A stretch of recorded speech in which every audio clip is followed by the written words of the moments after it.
Most people try and hide what makes them different. But what if that's the very thing that can set you apart? When I started out, I didn't think I looked like a fitness coach. I didn't sound like the guys on YouTube. And as a South Asian man, I was always told to play it safe. But I ignored all that and turned my supposed weakness into leverage. In this video, I'm going to show you exactly how you can do the same and why your story is the most powerful advantage once you stop hiding it and start actually using it. What if your background is the main reason why people actually remember you? Growing up being South Asian, like, you are expected to excel in your academics. It's the norm. Obviously, you see it in the memes and stuff, but yeah, it's actually expected. My mom and my grandma, like, their dream is to have a plaque on the wall of my university degree, my brother's university degree, just to show the rest of the family. The thing is, I completely understand the culture. Like, my grandma, for example, my granddad, they came from absolutely nothing. They sacrificed absolutely everything to have a good job, to be able in a position to go to university. And for other families, it's like a flex. Oh my God, Dylan went to university and degreed. And I remember when my granddad came, or my granddad from my mum's side came from India, and when my brother and my cousin graduated, he put it in the local paper in India. It's pretty crazy, but it's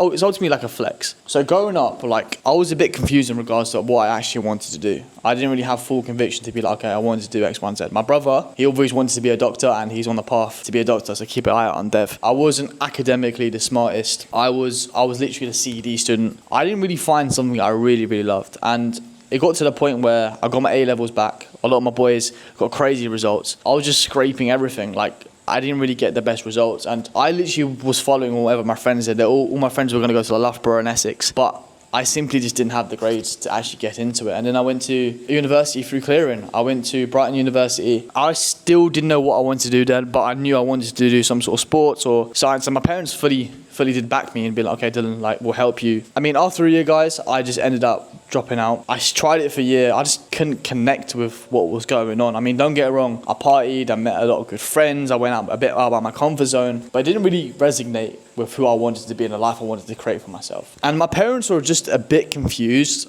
Shout out to my mum and dad. They've always have supported every single decision I've made in my life. But they're like, Dylan, like, what the hell are you doing? Are you sure you want to do this? They did have full conviction I will find my path, my way, but they were scratching their heads. And like, even being brought up in an environment around my dad and my mum, they've just worked like 9 to 5s, trying to get by for me and my brother. They did the absolute best in terms of raising me, and I respect them for it. But they've always taught to play it safe. And I'll never forget the day when I qualified as a personal trainer. I literally spent 1 year in the PT floor, and I was like, right, I'm working with like literally Tom, Dick and Harry. I said to myself, like, I can really, really make an impact in the industry. The 1 hour of personal training will not do it for these people. It's the 23 hours after. So I moved my business more online. I saw other online coaches doing it. I was like, fuck it, I'm going to invest in a mentorship. I chucked $4,000 on my first mentorship at 19 and learning how to like do online coaching, the whole sales process and all that stuff. And my mum and my dad just fucking went mental at me, like, Dylan, what are you doing? And I said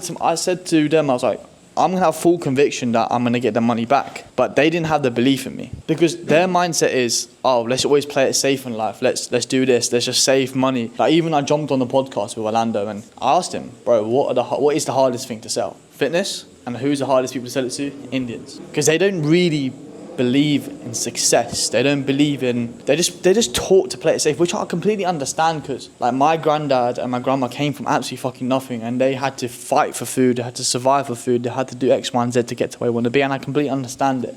That's why we always taught to play it safe. But I went against the fucking grain and did the complete opposite. So when I transitioned to an online coach, guys, I thought I had to do the most. I thought I had to stand out. Like, no one would take 19-year-old, 20-year-old version of Dylan seriously. I was seeing other online coaches in the space doing tips and tricks and speaking a specific way, like not swearing in the videos, but I don't give a fucking shit anymore. I can swear in my videos. But my point is, I wasn't being my true, authentic self. My content wasn't hitting. I was looking at my numbers, things weren't going up, and I was just really confused why my fitness business wasn't scaling up, because I literally wasn't being myself. I was trying to be a fake version of me. I even remember studying English in a bit more detail just so I can speak a specific way in content. But guys, what really changed for me was me being my authentic self. I was posting my Q&As, I was just being unapologetically myself. And that's one trait you should take away from anything. No one can take away yourself from anything. People buy into people. But then that's when I really started enjoying content, like doing a raw talk, for example. I never thought I'll be doing a raw talk. But when you're unapologetically yourself, nothing, that's your unique trait, that's your unique buzz. Like me being vulnerable and talking about hard shit, like I remember even me making a video about my granddad, and that did quite well. To be vulnerable is literally the key. That's all you have to do, and I've learned to do that. Instead of portraying myself and acting some type of way, that got me nowhere. I mean, a lot of clients might like send my content and they can resonate with it. Like, oh, Dylan, I was South Asian, I was feeling some type of way. I couldn't take my food to school, this and that. Like, people buy from people when you tell stories, when you resonate with them. Ever since I put myself out there and become more vulnerable, my clients saw themselves in me, which allowed them to invest into me. People genuinely don't trust perfection. They trust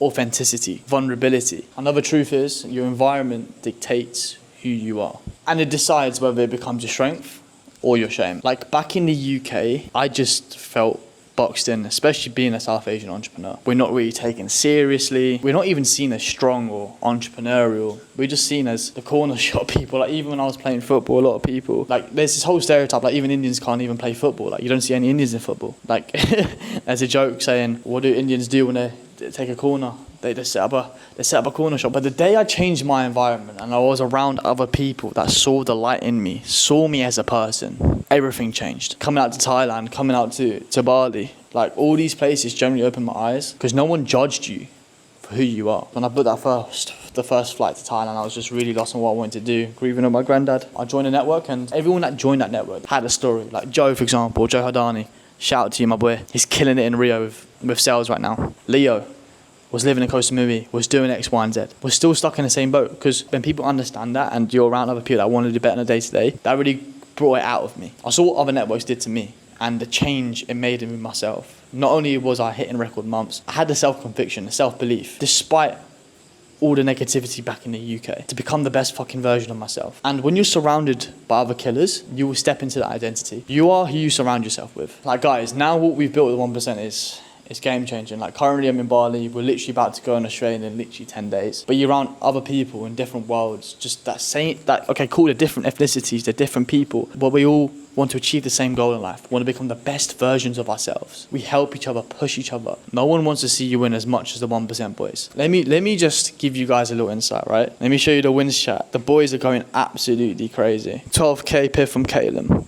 Look at all the boys supporting each other. Gioberto collected 100k in 3 days for one of his info clients. Mr. Berry's killing it with sales. Nick's like I said, like we're both going to eat together.